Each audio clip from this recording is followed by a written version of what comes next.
On a voulu demander à Rome que Élisabeth Bergeron soit reconnue sainte parce qu'on trouvait qu'elle méritait bien. Alors, depuis 1968, on a commencé à travailler à cette cause-là.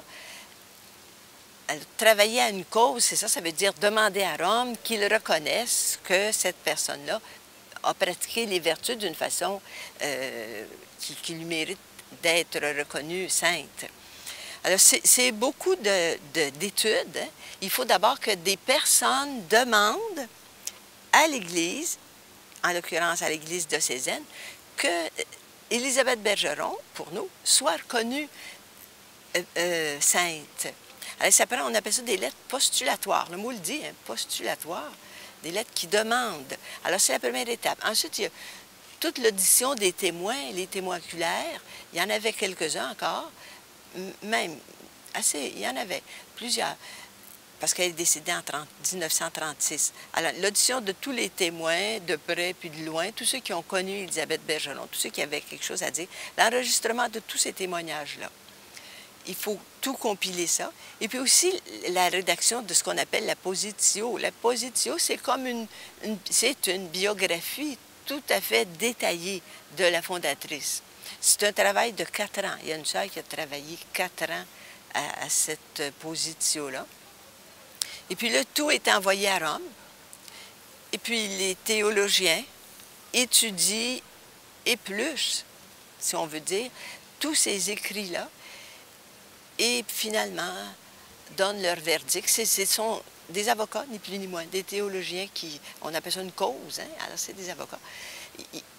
Il y a même parmi ça ce qu'on appelait autrefois un avocat du diable, celui qui cherche les points un peu plus faibles. C'est bien, ça renforce les autres. Hein?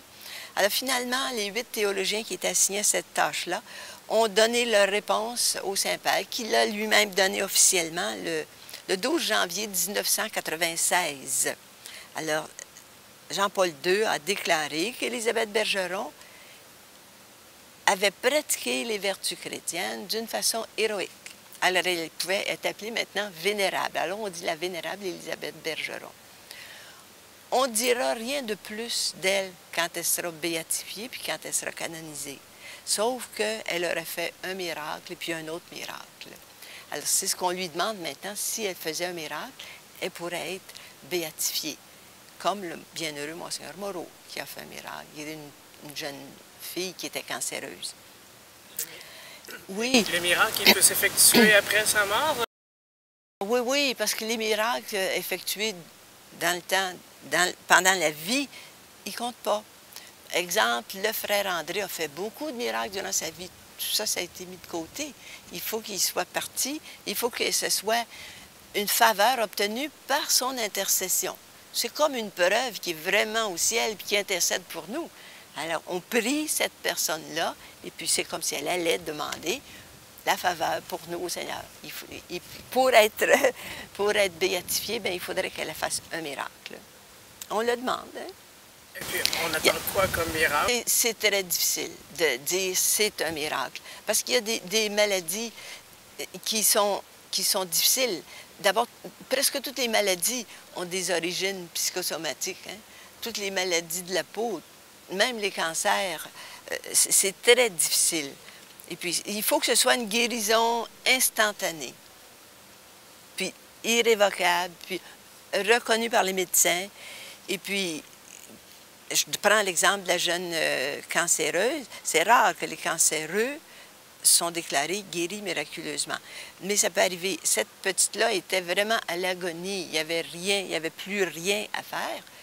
Et puis on a prié Monseigneur Moreau la nuit, supposément sa dernière nuit. Même, il y en a qui disaient laissez-la tranquille, laissez-la reposer.